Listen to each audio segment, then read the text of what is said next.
नमस्कार, मैं हूं आपके साथ राहुल सौमित्र। हम लेकर आए हैं आपके लिए चुनाव से जुड़ा एक खास प्रोग्राम चुनावी पंडित, और हमारे साथ चुनावी पंडित जी जुड़ भी गए हैं।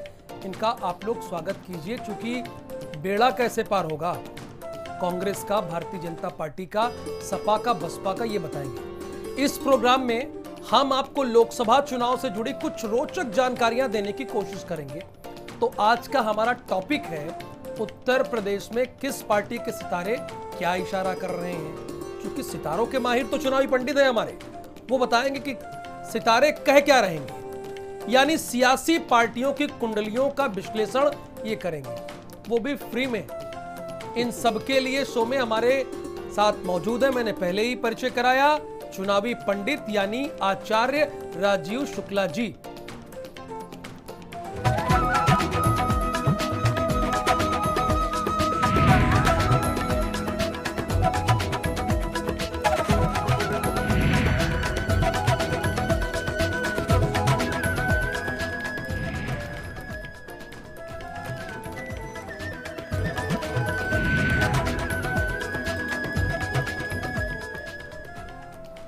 तो चलिए पंडित जी, आज की चर्चा की शुरुआत करते हैं। पहली बात तो आपका बहुत स्वागत, आप हमारे स्टूडियो में आए, हमारे चुनावी पंडित बन के आए। और मैंने इसलिए भी कहा, चूंकि आचार्य जी की बड़ी लंबी फीस होती है, लेकिन ये तमाम दलों की वैसे ही कुंडली देख रहे हैं, चूंकि जनता की जिज्ञासा बहुत बड़ी हुई है। जनता ये जानना चाह रही कि सपा भारी या बसपा भारी या कांग्रेस भारी या भाजपा भारी। सबसे पहले बात करते हैं सबसे पुरानी पार्टी यानी अखिल भारतीय कांग्रेस, जिसे हम कांग्रेस भी कह देते हैं। तो पंडित जी जरा बतलाइए कि कांग्रेस पार्टी की कुंडली क्या कह रही है, इस पार्टी के सितारे कैसे हैं इस वक्त 10 मार्च से लेकर 23 मई तक, क्योंकि खेल तो यही है पूरा, इसी महीने में सब कुछ हो जाएगा। जिस प्रकार से अगर हम बात करते हैं तो कांग्रेस पार्टी की अगर आपने बात की है तो सबसे पहले जानना जरूरी होता है कि चंद्र कुंडली, क्योंकि चंद्र ही होता है मन, और मन से ही डिसाइड होते हैं वोट। यानी मन की अगर कुंडली की बात करें, चंद्र की राशि की कुंडली बात करें, तो कन्या लग्न की और कन्या राशि की इस प्रकार से कुंडली बनती है। चंद्र और राहु का साथ ये एक प्रकार का ग्रहण योग भी लगाता है। लेकिन दसम भाव में गुरु अगर विराजमान होते हैं तो अक्सर ये देखा जाता है कि परफॉर्मेंस कहीं ना कहीं थोड़ा बहुत, जैसे अगर कहते हैं बहुत ही अगर वर्स्ट कंडीशन होती है तो भी एवरेज परफॉर्मेंस रहता है ऐसे लोगों की। ऐसे क्योंकि काल पुरुष के हिसाब से अगर देखें तो कांग्रेस की अगर राशि कन्या है तो कन्या राशि के हिसाब से ढैया का सामना करना पड़ रहा है इस पार्टी को। ढैया मतलब अभी शनिदेव का गोचर सूर्य और शुक्र के ऊपर से होते हुए, यानी अंतर विरोधों से, और इसके साथ साथ जब भी अगर किसी का भी निर्णय किया जाए तो हम लोगों का तो आकलन ग्रहों के हिसाब से होता है। इसका मतलब जब भी सूर्य के ऊपर से शनिदेव का गोचर होता है तो इस पार्टी के खुद के लोग भी कभी कभी अपने मुखिया के ऊपर बहुत बड़ा सवाल, यानी कहने का मतलब यह है कि कहीं ना कहीं सामर्थ्य होते हुए भी, बहुत सारी चीजें होते हुए भी सूर्य और शनि विरोधाभास इस प्रकार से पैदा कर देते हैं। और एक बात और भी देखी जा सकती है कि जब भी कभी हम बात करते हैं तो प्रसिद्धि का मानक होता है मंगल, और मंगल के हिसाब से अगर इस कुंडली को देखें तो मंगल नीचस्थ भी दिख रहे हैं। यानी प्रसिद्धि प्राप्त होने में या लोगों में प्रचार प्रसार होने में बातों का सही ढंग से ना पहुंच पाना, ये कहीं ना कहीं मंगल की कुछ कमजोरी भी इनकी कुंडली में दिखती है। अन्यथा तो इसके अगर हम बात करें तो इसमें एक बात बहुत अच्छी है, मीन राशि के केतु जब भी सप्तम भाव में होते हैं, विशेष रूप से जब भी राहु की महादशा होती है, तो साथियों का कुछ सहयोग मिलते मिलते रह भी जाता है। लेकिन कुल मिला के अगर हम बात करें तो कहीं ना कहीं यदि नीचस्थ मंगल यानी भाषा से संबंधित, प्रचार से संबंधित या प्रचार के साथ साथ अन्य बातों से संबंधित यानी अपने आप को पूरी तरीके से एक्सप्रेस कर पाना, यानी इस पार्टी की बातें हो सकता हो बहुत अधिक मात्रा में लोगों तक को या लोगों को रिझा पाने में सक्षम ना हो पाए। लेकिन इसमें एक बात और भी देखी जा सकती है कि जब छठी भाव के स्वामी सिंह राशि के शनिदेव होते हैं, यानी हस्तेश जब भी कभी 12वें भाव में होते हैं, तो निश्चित रूप से लंबी चलने वाली ये पार्टी, और ये जरूर दर्शक लोग ध्यान रखें, ये किसी भी पार्टी के जन्म के समय की चंद्र के हिसाब से बनी हुई ये कुंडली है।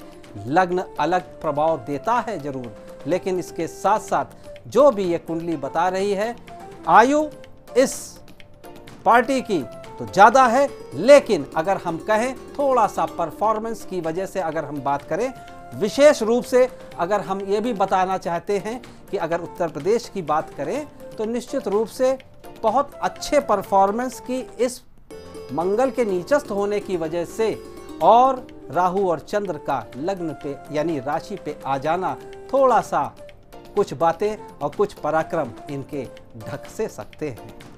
तो ये इनका एक संक्षेप से अगर देखा जाए तो ये प्रभाव है। वैसे धीरे धीरे जैसे जैसे इस तरीके की बातें आगे बढ़ती रहेंगी और जिस प्रकार से धीरे धीरे करके आने वाले समय में जैसे जैसे अनफोल्ड होगा, वैसे वैसे कुछ और रोचक चीज़ें भी इस पार्टी के बारे में हम लोग बातचीत करते रहेंगे।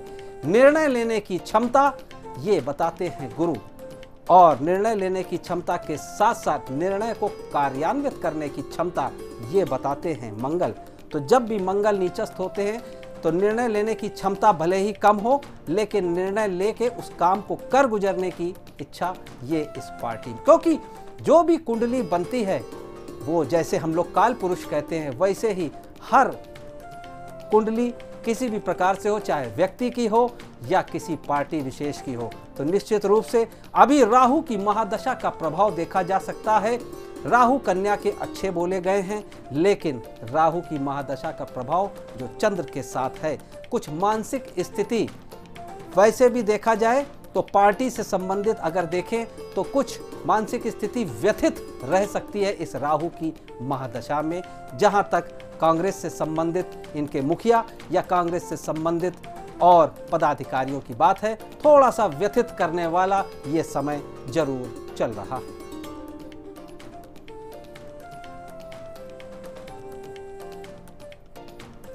अब हम बात करते हैं तो इसमें ये जरूरी है ये जान लेना कि अगर हम व्यतीत की बात कर रहे हैं तो इसमें ये भी बात आती है कि जब भी कभी किसी भी पार्टी की कुंडली बताई जाती है तो उसका एंड रिजल्ट यानी क्या रहने वाला है इलेक्शन।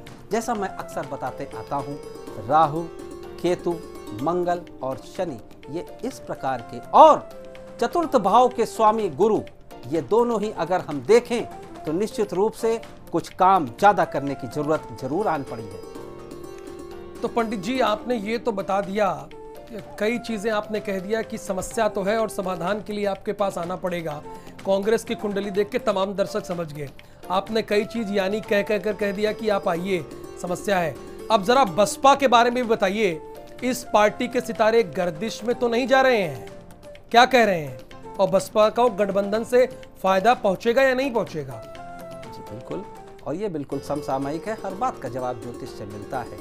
अब अगर हम देखें चंद्र का हिसाब और चंद्र का हिसाब किताब, तो इसमें अगर हम देखते हैं तो ये भी कन्या से संबंधित ही आती है। जिस प्रकार से इनका प्रादुर्भाव हुआ उस समय शनिदेव जरूर उच्चत्व के थे, लेकिन एक बात जरूर मैं बताना चाहूंगा, जैसे ही शनिदेव होते हैं प्रजा के कारक, शनिदेव होते हैं स्ट्रक्चर्स के कारक, तो स्ट्रक्चर, प्रजा और प्रजा से जुड़े हुए कुछ लोग, ये बहुत ही अच्छा प्रभाव। लेकिन बसपा की कुंडली की अगर हम बात करें तो शनिदेव उच्च के होके वक्री है, और ध्यान रहे ये जो इलेक्शन होने जा रहा है ये वक्री शनिदेव का इसके ऊपर बहुत बड़ा प्रभाव आने जा रहा है। और ये वक्री शनिदेव का प्रभाव धनु राशि में गुरु जहां पे पहले से विद्यमान है वहां पे गुरु की राशि और गुरु की राशि धनु के ऊपर शनिदेव का चतुर्थ की ढैया जिसको कहते हैं, ये भी इनको भी इसका पालन करना पड़ेगा। लेकिन अच्छी बात यह रहेगी कि उच्च के सूर्य हैं और उच्च के शुक्र चंद्र से सप्तम भाव में हैं, इसलिए लोगों का साथ और लोगों के साथ एक बात और भी बताना चाहूंगा, वो ये कि राहु नवम में है। जब भी राहु नवम में होते हैं ऐसी पार्टी बड़ी निर्भीक होती है और निर्भीकता के साथ बड़े बड़े निर्णय लेती है, और जो भी निर्णय लेती है वो अकेले अपने दम पे निर्णय लेने वाली इस प्रकार की कुंडलियां होती हैं। क्योंकि तीसरे केतु और तीसरे केतु के साथ साथ यदि अगर हम मंगल की बात भी करें तो ज्योतिषीय भाषा में ये जरूर कहा जा सकता है कि बसपा की कुंडली बड़ी ही पराक्रमी और बड़े ही पराक्रम के साथ बहुत आगे बढ़ जाने वाली है। लेकिन ध्यान रखने वाली बात यह है कि जब भी प्रजा की बात करें तो शनिदेव उच्च के वक्री हैं। उच्च के वक्री जब भी ग्रह होते हैं थोड़ा सा नीचस्त का फल देते हैं, लेकिन जब भी चौथे भाव में गुरु होते हैं तो जो भी इनके साथ ट्रेडिशनली जुड़े हुए लोग हैं, ट्रेडिशनल गुरु मतलब गुरु बृहस्पति का मतलब ट्रेडिशन यानी समसामयिक, अगर हम बात करें तो पारंपरिक लोगों के ऊपर इनका रुझान बहुत अच्छा जाने वाला है।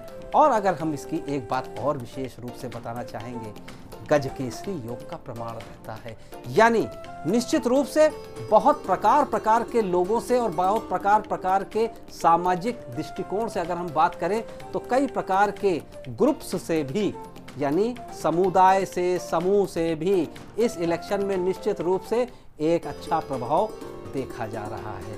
उच्च के सूर्य, उच्च के शुक्र और इसके साथ साथ अगर हम बात करें तो कहीं ना कहीं वृषभ के राहु और वृषभ के साथ राहु के साथ साथ वृश्चिक के केतु, ये भी उच्च के राहु और केतु कहीं ना कहीं बोले गए हैं। तो कुल मिला के अगर हम देखते हैं तो शनिदेव का प्रभाव अगर हम थोड़ा सा, चूंकि चुनाव वक्रत्व में हो रहे हैं, शनिदेव के वक्रत्व में हो रहा है, इसलिए उम्मीद जितनी है उससे रिजल्ट कुछ कम जरूर मिल सकता है। इसलिए जरूरी रहेगा कि जो भी पारंपरिक रूप से आपको सपोर्ट करते चले आए हैं, यानी चौथे भाव के स्वामी ज्योतिषीय भाषा में बोलते हैं प्रजा का भाव होता है, उस पे विशेष रूप से ध्यान रख के चलने की जरूरत है, अन्यथा थोड़ा सा वहाँ से भी आपको दुश्चिंता प्राप्त हो सकती है।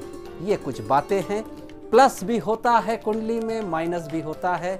अगर हम प्लस की बात करें, निश्चित रूप से गजकेसरी योग गुरु और चंद्र का केंद्रस्थ संबंध हो रहा है, ये बहुत अच्छा दिख रहा है। और इसके साथ साथ पराक्रम योग भी है। इसका नेतृत्व, इस पार्टी का नेतृत्व बड़ा ही पराक्रमी होता है। जिस प्रकार से जब भी कभी इस प्रकार की कुंडली आती है, इसका नेतृत्व बहुत ही ज़्यादा पराक्रमी होता है। लेकिन कहीं ना कहीं पारंपरिक लोगों से गुरु भी वक्री चलेंगे, इसलिए थोड़ा सा दूर भी हो सकता है। अगर हम दोनों ही बातों को जोड़ के एक प्रकार का आकलन करेंगे तो निश्चित रूप से प्रभाव तो अच्छा है, लेकिन अत्यधिक आत्मविश्वास भी कभी कभी नहीं रखना चाहिए। इसलिए बहुत सारी बातों को ध्यान में रखते हुए कुल मिला के परफॉर्मेंस की अगर हम बात करें तो कुंडली का प्रभाव बहुत ही अच्छा और बहुत ही शुभता की तरफ बढ़ता हुआ दिख रहा है।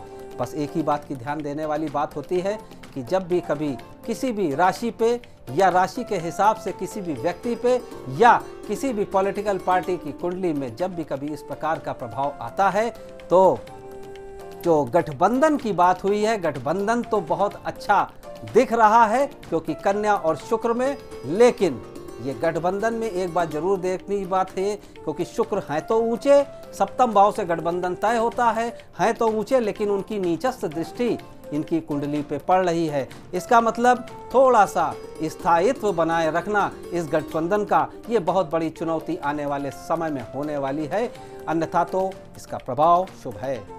आचार्य जी, जैसे शादी के बाद यश या अपयश, लाभ हानि, ये एक दूसरे के पूरक हो जाते हैं पति पत्नी के, वैसे गठबंधन की आप बात कर रहे थे, आप बसपा की कई अच्छाइयों का भी जिक्र किए, खामियों का भी जिक्र किए, तो उनके साथ जो लगे हैं 38-37 के साथ समाजवादी पार्टी, उनके सितारे क्या कह रहे हैं, वो साथ आ गए। अब शिवपाल की पार्टी समाजवादी की सीटें काट सकती है, बहुत स्वाभाविक है, काटेंगी या नहीं काटेंगी, क्योंकि वहीं से शिवपाल यादव निकले हैं, उनकी उत्पत्ति हुई समाजवादी पार्टी से। अब समाजवादी पार्टी के बारे में बताइए। जी, जिस प्रकार से अगर आपने बात किया है तो कुंडली का आकलन अगर होता है तो हर प्रकार से कुंडली का आकलन किया जाता है। अगर आपने जैसे बात की कि कौन किसके ऊपर रहेगा, हावी रहेगा, या किस प्रकार से क्या गठजोड़ बनता रहेगा, तो मित्रों सबसे पहले आप लोग एक चीज़ ये जरूर समझ लीजिए कि जैसे पहले हमने इससे पहले बसपा की कुंडली के ऊपर चर्चा की थी, ये कुंडली में चंद्र से सप्तम भाव ही देखा जाता है। अब हम बात करेंगे सपा की चंद्र कुंडली, राशि कुंडली जिसको कह सकते हैं, और इसी से ही काफ़ी हद तक प्रभाव होता है इनकी भी, चूँकि राहु की महादशा ही चल रही है। और एक बात और देखने को मिलती है इसमें, जैसे कांग्रेस वाली अगर हमने कुंडली की बात करें तो चंद्र राहु का एक साथ दिख रहा है, और वैसे ही इसमें, लेकिन इसमें एक अच्छी बात ये जरूर दिख रही है, मंगल और केतु सप्तम भाव में हैं। अगर हम सपा की कुंडली की बात करें तो फिर मैं कहूँगा, बताना चाहूँगा दर्शकों को कि सप्तम भाव से ही देखा जाता है कि आपका क्या गठजोड़ रहने वाला है, और गठजोड़ में मंगल और केतु साथ में, यानी पराक्रम तो खूब होगा, लेकिन मंगल और केतु जब साथ में आते हैं, केतु किसी भी ग्रह के साथ बैठ जाते हैं तो उसकी निश्चित रूप से या तो पावर 5 गुना बढ़ा देते हैं या आधा कर देते हैं। तो जब अगर हम इनकी बात करते हैं तो चूंकि मंगल पंचम भाव के स्वामी हैं और 12वें भाव के स्वामी हैं, तो शुरुआत तो अच्छी होती हुई दिख रही है, लेकिन कहीं ना कहीं चुनौती एक प्रकार से जरूर रहने वाली, क्योंकि विशेष रूप से सभी लोग ध्यान दें कि राहु जब भी लग्न पे होते हैं, यानी राशि की कुंडली पे राहु होते हैं, तो झटके के साथ ही कोई नफा या नुकसान जरूर देते हैं। अब हम बात अगर करें तो लाभ की, जो सब लोग जानना चाहते हैं, लाभ के हिसाब से शुक्र आ रहे हैं तुला राशि में, यानी तुला राशि में दिखाई जा रहे हैं, और बुध भी तुला के हैं। तुला के बुध बहुत ही शुभ फल देते हैं। जहां तक प्रचार की बात होती है और जहां तक इस पार्टी की बातें जमीन तक पहुंचने की बात होती है, यानी एक आम वोटर तक इस पार्टी की बातें जरूर पहुंच जाएंगी, बहुत ही आसानी से पहुंच जाएंगी, क्योंकि वाक शक्ति अच्छी मिलती है जब बुध तुला के होते हैं, लेकिन साथ के साथ शुक्र भी हैं, तो कलानिधि योग भी दिख रहा है। लेकिन इसमें एक बात जरूर ध्यान रखने वाली बात है कि जब भी सप्तम भाव पे, यानी जैसा आपने पहले भी कहा राहुल जी कि किस प्रकार से एक गठबंधन बनता है, प्रणय संबंध के अलावा भी जो पार्टनरशिप्स का भाव होता है वो भी सप्तम भाव होता है। यहाँ पे मंगल और केतु यदि साथ में हैं तो केतु मिथुन राशि के हैं, और केतु मिथुन राशि के निश्चित रूप से कुछ जरूर डिफरेंस पैदा करने की तरफ बढ़ा सकते हैं। आचार्य जी, आपने तो बताया कि पराक्रम बढ़ भी सकता है और आधा भी हो सकता है, तो इनकी जिज्ञासा आपने बढ़ा दी समाजवादी पार्टियों की, यानी ये आपके पास समाधान खोजे ही। लेकिन अब चलते हैं 7 विधानसभा मार्ग, यानी देश की सत्ताधारी पार्टी बीजेपी। अब इसके भविष्य पर भी प्रकाश डालिए, इनका भविष्य कैसे है इस लोकसभा चुनाव में। पिछली बार तो इनका परफॉर्मेंस बड़ा शानदार था, 80 में से 73, 71 इनके 2 सहयोगी गठबंधन जिससे किया। जी बिल्कुल। अब अगर हम बात करते हैं तो भारतीय जनता पार्टी का अगर हम प्रभाव देखें और उनकी कुंडली पे देखें, सर्वप्रथम तो सबसे पहले जानने की बात जरूरी यह है कि चंद्र की महादशा चल रही है और चंद्र की ही कुंडली हुई है, और चंद्र की महादशा चंद्र मन का भी कारक होता है। और दूसरी बात यह है कि मन की अगर हम बात करें तो चंद्र यहाँ पे सब लोग अगर ध्यान दें तो चंद्र नीचस्थ अवस्था में है और मंगल यहाँ पे दसम भाव पे हैं। जब भी दसम भाव पे, चंद्र से दसम भाव पे अगर मंगल होते हैं या कोई शुभ ग्रह होते हैं तो अमला योग लगा देते हैं। अमला योग मतलब एक अच्छा प्रकार का योग ऐसा होता है, और मंगल की ही, इन्हीं मंगल की लग्न पे दृष्टि भी दिख रही है। लेकिन इसके साथ साथ अगर हम बात करें तो यहाँ पे भी सप्तम भाव देखना पड़ेगा। यहाँ पे जैसे बसपा की कुंडली में उच्च के शुक्र हैं, वैसे ही भाजपा की कुंडली में भी शुक्र वृषभ राशि के हैं। इसका मतलब साथी और संगत निश्चित रूप से चाहे बसपा हो और चाहे भाजपा हो बहुत ही अच्छी रहने वाली है। दूसरी इसके साथ बात करते हैं अगर हम बुध की, और बुध के साथ केतु हैं, तो जैसा मैंने पहले बताया कई सारी बातें जो अन्य पार्टी में बुध के अच्छे होने पे, यहाँ पे भी अगर आप गौर करिएगा तो केतु और बुध साथ में है। फिर मैं वही कहूँगा, केतु और बुध जब साथ में होते हैं तो अपना प्रचार या तो 5 गुने ज्यादा होता है या आधा हो जाता है। तो दोनों ही बातों में ध्यान रखना पड़ेगा, सारी पार्टियों को ध्यान रखना पड़ेगा। प्रचार प्रसार में निश्चित रूप से गलतियां हो सकती है। आचार्य जी, अब जो आपको देख रहे हैं वो ये समझ रहे हैं और आप जो चाह रहे हैं वो कि लेकिन और यानी अब आपके इस उत्तर में ना हो, ये जनता जानना चाह रही है। इसीलिए सीधा सवाल है कि उत्तर प्रदेश में सबसे बड़ी पार्टी के रूप में कौन उभरेगा? आपके सामने ऑप्शन में फिर से बता दूं, क्लियर कर दूं मैं? सबकी कुंडलियां हैं हमारे पास है तो फिर बता दीजिए सीधे शब्दों में। नहीं आप बता दें, पहले ऑप्शन दे दें। भारतीय जनता पार्टी, कांग्रेस, सपा, बसपा।